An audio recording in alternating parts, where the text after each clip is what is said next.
Hello guys, कैसे आप लोग। सबसे पहले जोहार और नमस्कार।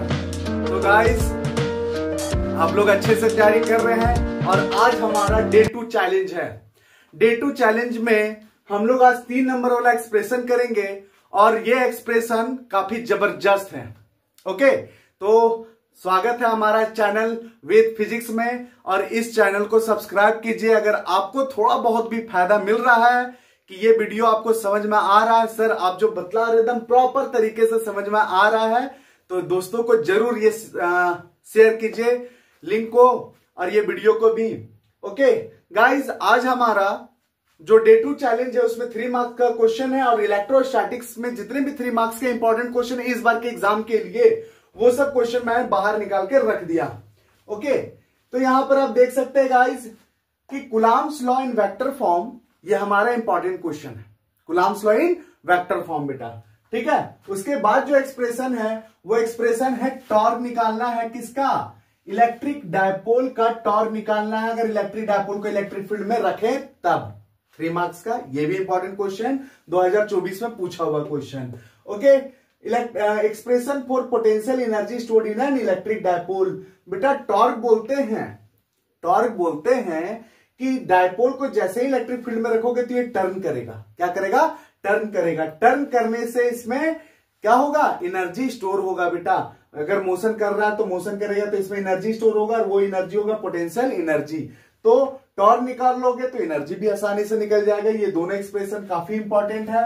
To derive Coulomb's law from Gauss theorem. Gauss theorem हम लोग पढ़े हुए बेटा, कल का डेफिनेशन में देखे थे, फाड़ कर रख दिए थे कल का डेफिनेशन। अगर 2 मार्क्स का क्वेश्चन आपने नहीं देखा अभी तक तो पीछे जाइए, 2 मार्क्स का क्वेश्चन का डिस्कस उसमें देखिए। ओके, उसका आंसर भी मैं छोटे छोटे फॉर्म में दिया हूं और आप अपने नोट्स में भी निकाल सकते हैं। छोटा छोटा 2 लाइन का डेफिनेशन है बेटा, वो सब आप उसमें देख लीजिएगा डिस्कशन। और आज हम लोग 3 मार्क्स का डिस्कशन करने जा रहे हैं। डिस्कशन मतलब पूरा सॉल्यूशन, तुमको पूरा आंसर लिखा हुआ मिलेगा। ओके, और ये आंसर पूरा चिपका देना है तुम्हारे एग्जाम पेपर में बेटा। तो कूलम्ब्स लॉ प्रूफ करेंगे गॉस थ्योरम के मदद से। ओके, गॉस थ्योरम हम लोग डिस्कस कर चुके हुए हैं।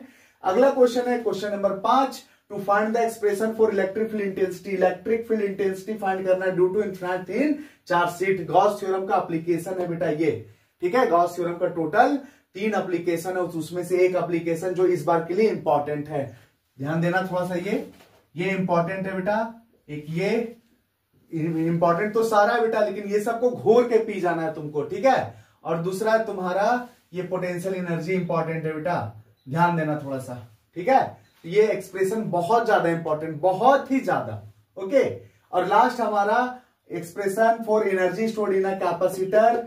ये कैपेसिटर में कितना एनर्जी स्टोर होता है, उसका वैल्यू क्या होता है बेटा, वो फाइंड आउट करना है। तो ये हमारा 6 क्वेश्चन है, जिसमें से एक क्वेश्चन पक्का तुम्हारे एग्जाम में रहने वाला है बेटा। तो कोई दिक्कत? ये 6 क्वेश्चन हम लोग स्टार्ट करेंगे, तो आप अच्छा से ये 6 क्वेश्चन को पहले नोट डाउन कर लो कॉपी में, बहुत इंपॉर्टेंट है। वीडियो तुम देखते रहोगे आराम से बेटा, अगर तुम नोट डाउन कर लोगे तो काफी फायदा होगा तुमको। लो हट जा रहे हैं।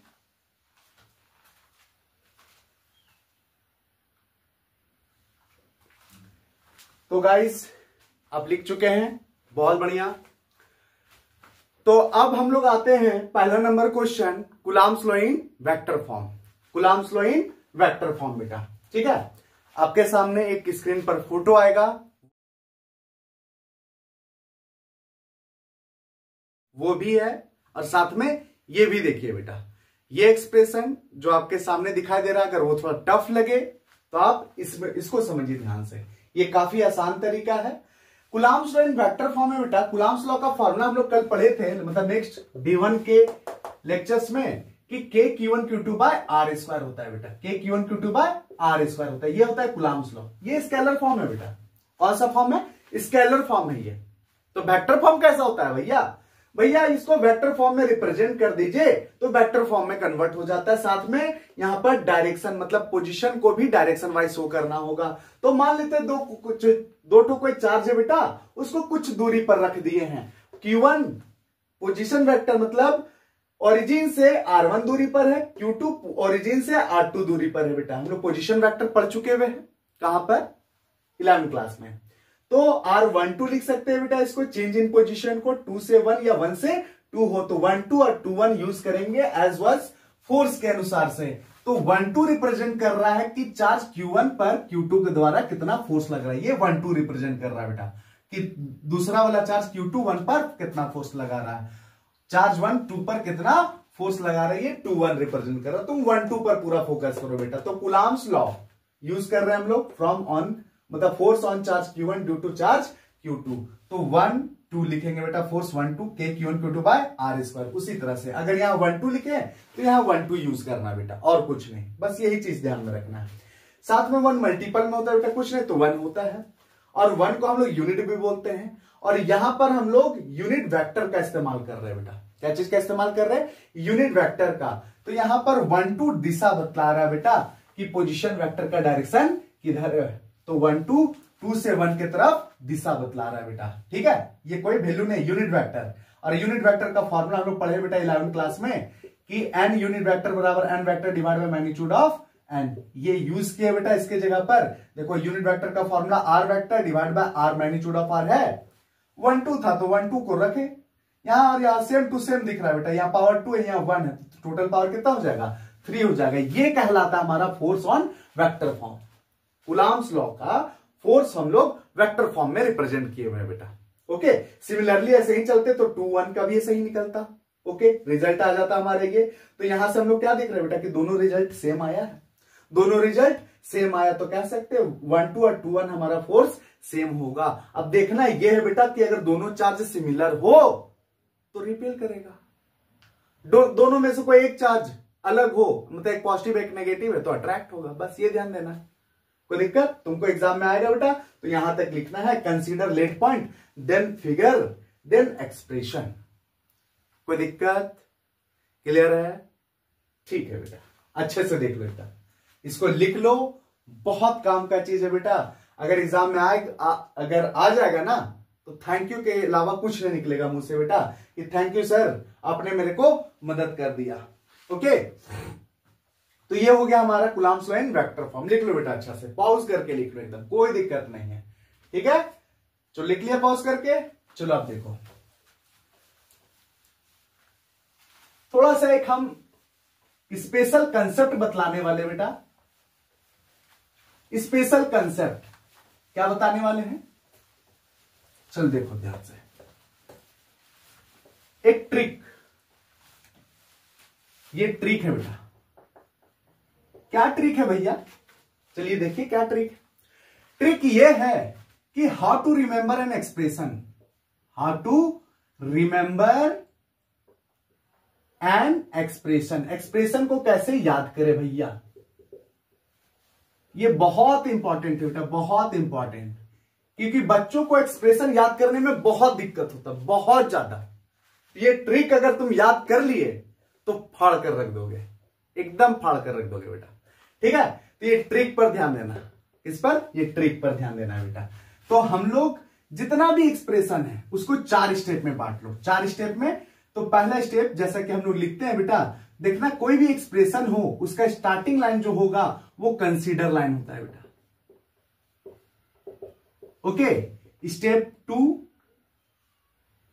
2 हमारा है, स्टेप 2 होता है हमारा लेट पॉइंट। क्या होता है बेटा? Let point. तो कंसीडर लाइन पहले याद कर लो, फिर लेट पॉइंट देख लो, 3 4 वो अपने से बना के लिखना होता है बेटा जनरली, जैसे अभी हम लिखे थे। स्टेप 3 मोस्ट इंपॉर्टेंट, और वो है फिगर। क्या बेटा? फिगर। क्वेश्चन पढ़कर अगर तुम फिगर कर लिए तो कंसीडर लेट पॉइंट भी हो जाएगा। तुम ऐसा कर सकते हो, इसको स्टेप 1 भी बना सकते हो, पहले फिगर, कंसीडर और लेट पॉइंट। बिट्टू सर कैसे चलेंगे भैया? तो भैया चलेंगे कंसीडर लाइन पहले, उसके बाद लेट पॉइंट, देन फिगर, और लास्ट में होता है सॉल्यूशन करने का तरीका, मतलब फॉर्मूला ड्राइव करके जो निकाल कर लाते हैं वो बेटा, और उसको कहते हैं हम लोग न्यूमेरिकल टर्म। क्या कहते हैं बेटा? न्यूमेरिकल टर्म कहते हैं। ये 4 स्टेप है, ये 3 स्टेप बहुत ज्यादा इंपॉर्टेंट है। तीसरा स्टेप फिगर वाला बेटा, क्वेश्चन पढ़ते के साथ फिगर नहीं आया तुमसे एक्सप्रेशन बनेगा ही नहीं, अनसन कर दोगे तुम। तो भैया क्वेश्चन पढ़ो ध्यान से, निकालना क्या उस पर फोकस करो, हम भी उसी पर फोकस कर रहे हैं बेटा। ओके, तो चलो ये इरेज करते हैं और स्टार्ट करते हैं next expression. Second number expression हमारा क्या था? सेकंड नंबर एक्सप्रेशन हमारा क्या था?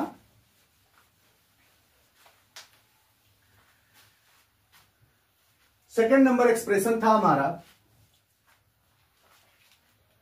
Torque, expression for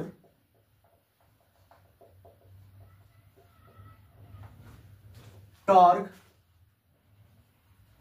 due to an electric dipole, electric dipole kept in uniform electric field, uniform electric field. Okay, तो यूनिफॉर्म इलेक्ट्रिक फील्ड में हम लोग इलेक्ट्रिक डायपोल को रखेंगे बेटा, और जैसे ही इलेक्ट्रिक डायपोल को रखेंगे यूनिफॉर्म इलेक्ट्रिक फील्ड में, तब वो जो डायपोल है वो क्या होगा, टर्न होगा, और टर्न होने का मतलब टॉर्क लगेगा। तो हम लोग पढ़े बेटा क्लास 11th में, turning effect of force is called torque. कोई भी ऑब्जेक्ट में तुम फोर्स लगाओ, ये ऑब्जेक्ट है बेटा, फोर्स लगाओ टर्न कर गया, टॉर्क लग रहा है। दरवाजा खोलो, फोर्स लगाओ, दरवाजा अपने एक्सिस से टर्न कर जाता है, क्या काम कर रहा है बेटा, टॉर्क।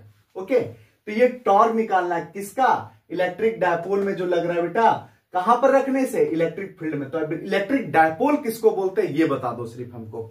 तो कल का लेक्चर, सेकंड लेक्चर, अगर डे 2 लेक्चर अगर आप नहीं देखे हैं तो आप बहुत बड़ी गलती कर रहे हैं। सॉरी, डे 2 ने डे 1 लेक्चर पहले देख लीजिए अच्छे से, उसमें डिस्कशन देख लीजिए, इलेक्ट्रिक डायपोल किसको बोलते हैं वो देख लो अच्छा से बेटा, उसके बाद यहां पर उतरो डे 2 का चैलेंज में आओ, ठीक है। और डे 2 का चैलेंज में आज तुमको हम ज्यादा प्रेशर नहीं देंगे, स्टार्टिंग में तुमको धीरे धीरे एक्सेलरेट करेंगे बेटा, धीरे धीरे तुम्हारा स्पीड बढ़वाएंगे और ऐसा स्पीड तक लेकर आएंगे तुमको कि तुम एग्जाम में फाड़ कर रख दोगे। 98 से कम अगर सोचा तो ये वीडियो को बंद कर देना, 98 से कम तुमको सोचना ही नहीं है। ओके, चलो बेटा देख लो यहां पर, तो इलेक्ट्रिक डायपोल किसको बोलते हैं भैया, तो -q + q को कुछ दूरी पर रख दो, -q + q को कुछ दूरी पर रख दो, ये दूरी d होता है बेटा, जनरली 2l भी लेते हैं बहुत सारे टीचर, मैं d लेकर बताऊंगा। ओके, इसी को इलेक्ट्रिक डायपोल बोलते हैं। दो अलग अलग चार्ज को कुछ दूरी पर रख दोगे, कुछ वो दूरी d होगा बेटा, तो इसको क्या बोलेंगे, इलेक्ट्रिक डायपोल। तो इलेक्ट्रिक डायपोल बोलेंगे, फिगर दिमाग में छपेगा, क्या होता है इलेक्ट्रिक डायपोल, -q + q, बीच का दूरी d, इलेक्ट्रिक डायपोल सर, ठीक है। अब बेटा -q से +q की तरफ दिशा, डायरेक्शन होता है इलेक्ट्रिक डायपोल मोमेंट का, और इलेक्ट्रिक डायपोल मोमेंट का फॉर्मूला होता है qd, ये भी कल डिस्कस किए हैं बेटा हम। ओके, रट्टा मार जाओ, इसको याद रख लो बेटा, p इलेक्ट्रिक डायपोल मोमेंट कहलाता है, और इसका डायरेक्शन -q से +q की तरफ होता है बेटा। चलो, यही इलेक्ट्रिक डायपोल है। अब हम बेटा कंसीडर लाइन और लेड पॉइंट को स्किप कर रहे हैं। ओके, ये तुमको आगे फ्रंट में नोट्स में तुमको दिखाई देगा ये। ओके, नोट्स में तुमको दिखाई दे रहा होगा आगे सामने, उससे भी तुम लिख सकते हो, और ये तुरंत ब्लिंक हो जाएगा बेटा, हट जाएगा 3 सेकंड के अंदर। तो तुम उसको क्या करना, पॉज करके उससे कंसीडर लेड पॉइंट लिख लेना, हम उसको स्किप कर रहे हैं बेटा। तो कंसीडर सबसे पहले लिखेंगे कि consider N electric dipole of dipole moment P kept in uniform electric field. तो बेटा कंसीडर लाइन कहां से उठा लिए, क्वेश्चन से ही उठा लिए। लेड पॉइंट +q -q दो गो चार्ज है, d डिस्टेंस है बेटा, +q -q दो गो चार्ज है, d डिस्टेंस है। इस तरह करके लेड पॉइंट 3-4 को लिखेंगे हम लोग। ओके, कोई दिक्कत, इस तरह करके हम लोग यहां पर लेड पॉइंट कर लेंगे, बोल रहे हैं उसी से लिख लेना, जो फिगर आउट अभी सामने था वो उससे बेटा। ओके, तो आज हम लोग सीधा एक्सप्रेशन में आते हैं। तो ये रहा मेरा इलेक्ट्रिक डायपोल, -q + q भैया, और ये बीच का डिस्टेंस d। अब यहां पर इलेक्ट्रिक फील्ड मौजूद था, मौजूद क्या था बेटा, इलेक्ट्रिक फील्ड लाइंस किससे निकलता है, किससे निकलता है इलेक्ट्रिक फील्ड लाइंस।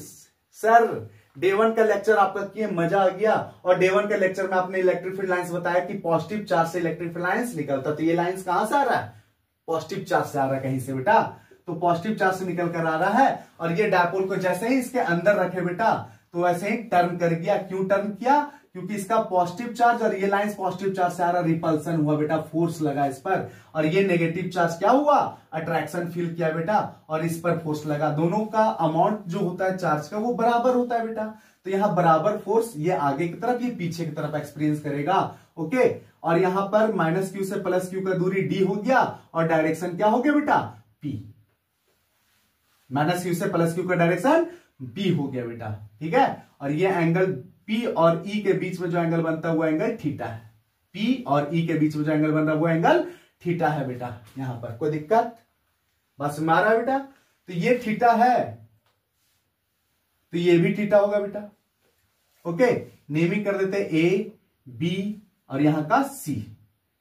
समझ लो बेटा, टॉर्क हम लोग 11th क्लास में पढ़े हैं। जो टॉर्क का फॉर्मूला होता है फोर्स इनटू परपेंडिकुलर डिस्टेंस। रट्टा मार जाओ ये, क्योंकि टॉर्क तुम्हारा एक बार नहीं है बेटा, पूरा फिजिक्स में 3-4 बार है।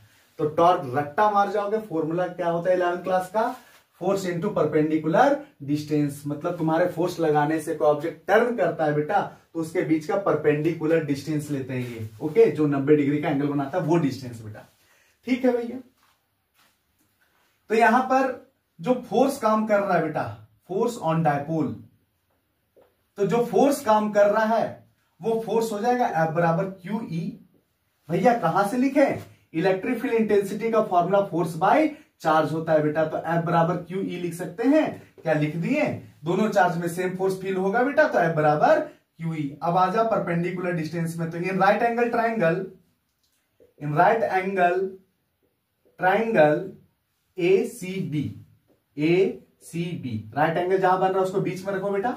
अब परपेंडिकुलर डिस्टेंस हो जाएगा हमारा एक छोर से दूसरे छोर का परपेंडिकुलर दूरी, बीसी होगा बेटा। तो यहां पर अगर साइन थीटा ले तो साइन थीटा ये हो जाएगा पी, ये थीटा है बेटा, तो ये हो जाएगा पी बी और ये एच। साइन थीटा बराबर पी बाई एच होगा बेटा। तो पी हो गया बीसी और एच हो गया हमारा ए बी। ओके, इसको मिटा दे। अब बेटा ए से बी तक का लंबाई कितना है? डी। तो साइन थीटा बराबर हो जाएगा BC by D, BC by D. अब ये डी डिवाइड में उधर जाकर मल्टीप्लाई में हो जाएगा बेटा। तो यहां से निकल गया बीसी बराबर डी साइन थीटा। क्या परपेंडिकुलर डिस्टेंस निकल गया? तो टॉर्क का फॉर्मूला क्या होता है बेटा? Force into perpendicular distance. Force का फॉर्मूला क्या हो गया? क्यू ई, और perpendicular distance D sine theta. Q और डी को एक साथ में रखो बेटा, Q D E sine theta.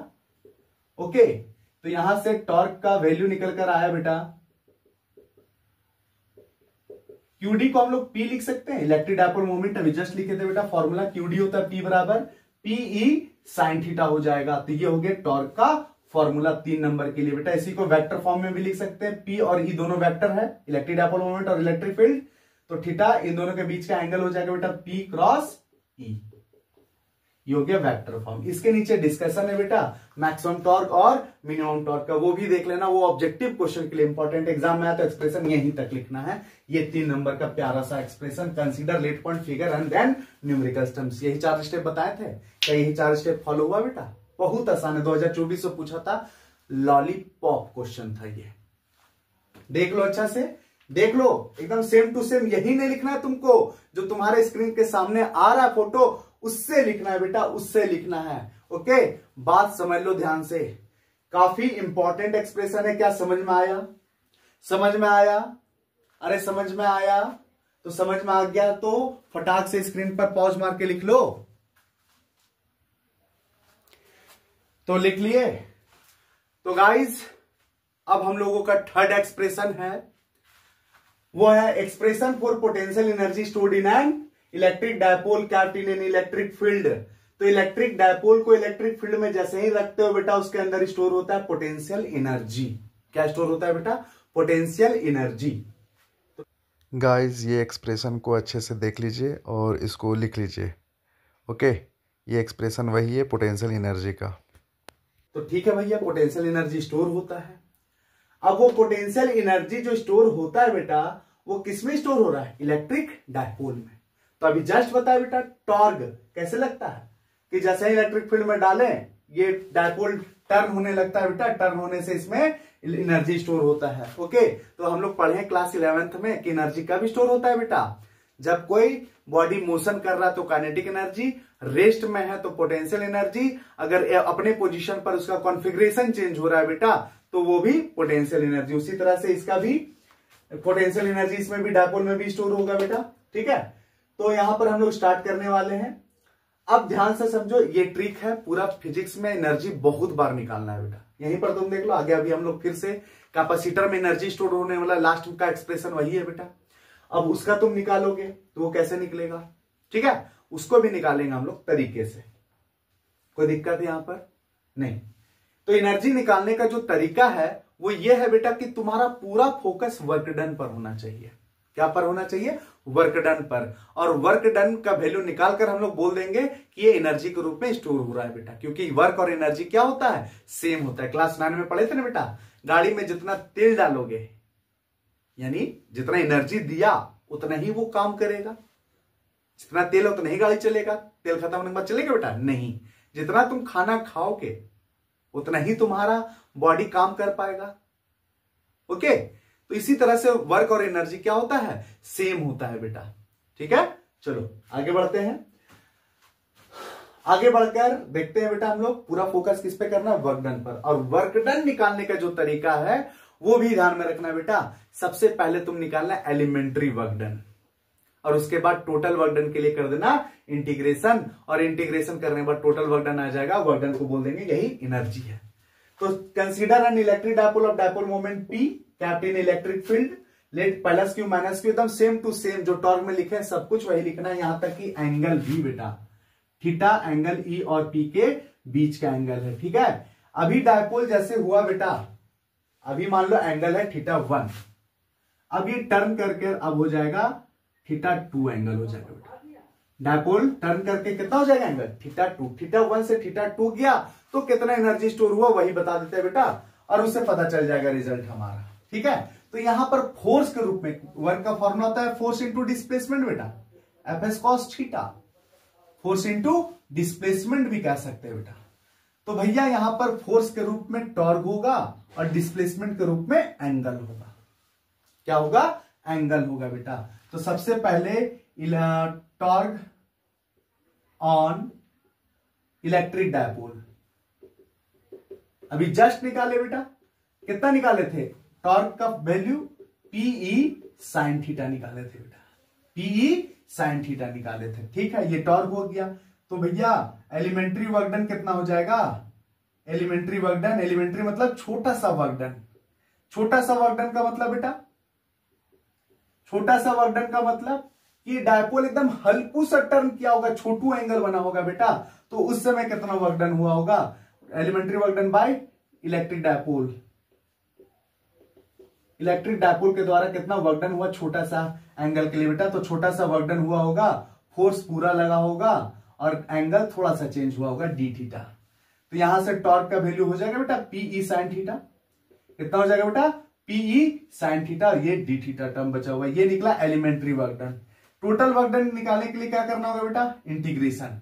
एक ही मेथड है बेटा, पहले एलिमेंट्री वर्क डन निकालो, टोटल वर्क डन के लिए इंटीग्रेशन कर दो। Total work done bye N electric dipole, तो बेटा इंटीग्रेशन कर दो दोनों तरफ, इधर dw का इंटीग्रेशन और इधर Pe sin थीटा का इंटीग्रेशन बेटा। सर Pe को बाहर कर दिए, यहां d के बाद जो फैक्टर होता है बेटा वो वेरिएबल टर्म को इंटीग्रेशन में रखते हैं, बाकी कांस्टेंट मानकर बाहर। लिमिट हो जाएगा dw से रिलेटेड, w से रिलेटेड लिमिट 0 से w हो जाएगा। यहां थीटा से रिलेटेड लिमिट पुट करना होगा, d के बाद का फैक्टर है थीटा, तो थीटा से रिलेटेड लिमिट पुट करेंगे। θ1 से θ2 जा रहा है बेटा डायपोल, θ1 से θ2 लिमिट हो जाएगा बेटा हमारा। इंटीग्रेशन करना आता है, जब कुछ भी ना हो dw का सिर्फ w हो जाएगा, ब्रैकेट लगाते हैं बेटा, इसको अपर लिमिट बोलते हैं, इसको लोअर लिमिट बोलते हैं। ये हो गया Pe sin थीटा का होता है माइनस कॉस थीटा बेटा। अपर लिमिट लोअर लिमिट, एक बार अपर लिमिट बैठाते हैं बेटा, माइनस लोअर लिमिट करते हैं। ठीक है, ये माइनस को बाहर कर दो, एक बार अपर लिमिट बैठा दो, cos theta 2 minus cos theta 1 हो जाएगा। कोनो दिक्कत? कोई दिक्कत नहीं। W में से 0 गया तो W बचा, W में से 0 गया W बचा, और माइनस Pe को cos थीटा 2 के साथ अंदर करेंगे तो क्या होगा? हाँ बेटा, तो यहां पर अपर लिमिट लोअर लिमिट बैठा दिए, माइनस Pe cos थीटा 2, ये माइनस को रहने दिए, और ये माइनस सहित P cos थीटा 1 हो गया बेटा। कोई दिक्कत? ये हो गया इक्वेशन 1 मान लो बेटा। From work energy theorem, from work energy theorem W बराबर U final minus U initial होता है बेटा। ऐसे काइनेटिक एनर्जी होता है, potential energy change in potential energy minus work done by conservative force भी होता है बेटा। ये वर्क बराबर change in potential energy, U final के जगह पर ये दिख रहा है बेटा, और u इनिशियल की जगह पर ये दिख रहा है, तो हम कह सकते हैं u फाइनल बराबर माइनस पी कॉस थीटा 2 और u इनिशियल के जगह पर दिख रहा है बेटा minus P cos theta 1। Okay, तो इन जनरल हम कह सकते हैं बेटा माइनस पी कॉस थीटा हो गया, इसका फॉर्मूला है एनर्जी का। ओके, और यहां पर कॉस थीटा के हटने से क्या लगता है बेटा, डॉट लगता है। क्या लगता है, डॉट लगता है। तो ये हमारा फॉर्मूला हो गया एनर्जी स्टोर्ड का। बहुत बहुत बहुत आसान एक्सप्रेशन है बेटा। फोर्स निकाले, फोर्स की जगह पर टॉर्क हो गया, और वर्क डन का फॉर्मूला फोर्स इनटू डिस्प्लेसमेंट, तो फोर्स की जगह पर टॉर्क और ये डिस्प्लेसमेंट डी थीटा, टॉर्क की जगह पर वैल्यू पुट किए, उसके बाद टोटल वर्क डन निकालने के लिए इंटीग्रेशन करके इसको कंपेयर कर दिए वर्क और एनर्जी रिलेशन से बेटा, और ये रिलेशन से कंपेयर करके एनर्जी का फॉर्मूला क्या मिला, minus P cos theta you बराबर माइनस पी डॉट ई। ये हो गया एनर्जी का फॉर्मूला। ओके, तो बेटा इसके बाद 3 एक्सप्रेशन और हैं, वो 3 एक्सप्रेशन हम लोग डे 3 में चलेंगे। ओके, तो मिलते हैं नेक्स्ट क्लास में, और यहां पर तैयारी आप करते रहिए और इस एक्सप्रेशन को कम से कम 3-3 बार प्रैक्टिस करिए ताकि रट्टा कर लीजिए बेटा। ठीक है, मिलते हैं नेक्स्ट क्लास में, बाय।